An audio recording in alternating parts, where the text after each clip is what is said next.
మా సంస్థ వ్యక్తిగత స్వేచ్ఛ మీద పోరాటం చేస్తుంది. మీ అందరూ తెలిసిందే 15 లక్షల భూ బాధితులతో పాటు ప్రతి వ్యక్తి వాళ్ళ హక్కులు కాపాడటానికి మా సాయశక్తుల ప్రయత్నం చేస్తున్నాం.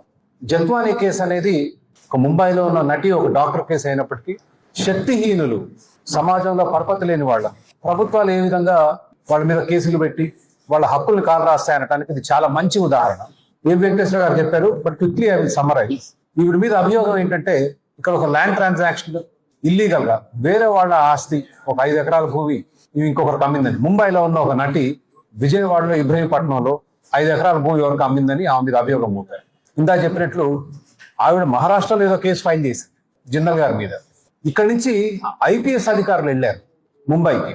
కేసు రేపు బుక్ అయితే ఈ రోజు బయలుదేరి వెళ్ళారు. ఆ మీద ఎఫ్ఐఆర్ రిజిస్టర్ అయింది. రేపు అయితే కేసు బుక్ అవడానికి ముందే వీళ్ళు టికెట్లు బుక్ చేసుకున్నారు.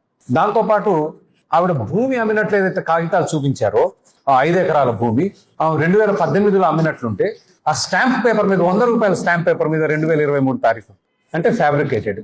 దాంతోపాటు ఆమె అడ్రస్ ఏదైతే పెట్టారో ఇందాక రావు గారు చెప్పినట్టు ఈ భూ ట్రాన్సాక్షన్ ఈ లావాదేవీ జరిగినప్పుడు అసలు ఆ ఇంట్లో లేదు.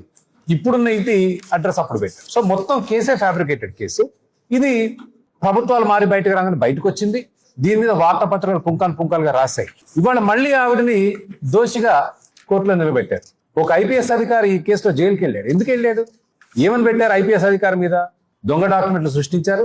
ఈ సేల్ డీడ్ నేను చెప్పాను 5 ఎకరాలు అమ్మిన భూమి మహారాష్ట్ర ముంబై వెళ్ళి ఆ పర్సులో పెట్టారట అని ఐపీఎస్ అధికారి మీద కేసు పెట్టి ఆయన సస్పెండ్ చేసి ఆయన జైల్లో పెట్టారు. ఇది చాలా మంది అనేది చట్టం అనేది మనిషి వ్యక్తిత్వాన్ని ఆమె ఎటువంటిది అన్నది అసలు అనవసరం.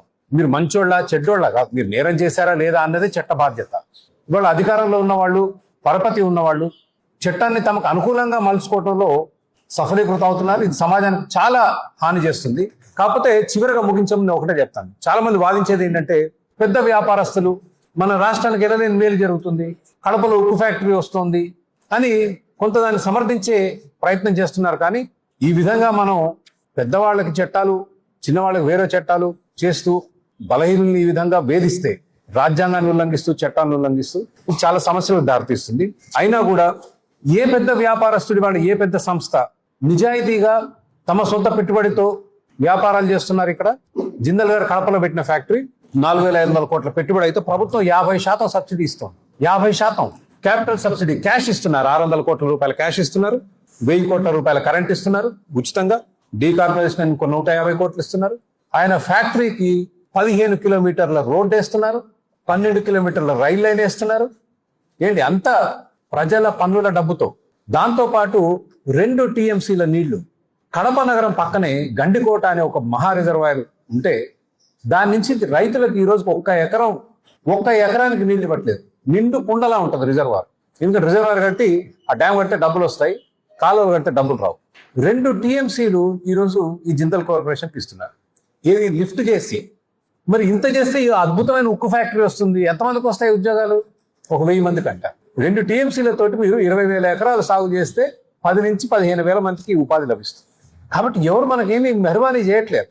అది చూపించి ఇటువంటి చర్యలకు పాల్పడటం అనేది సమంజసం కాదు.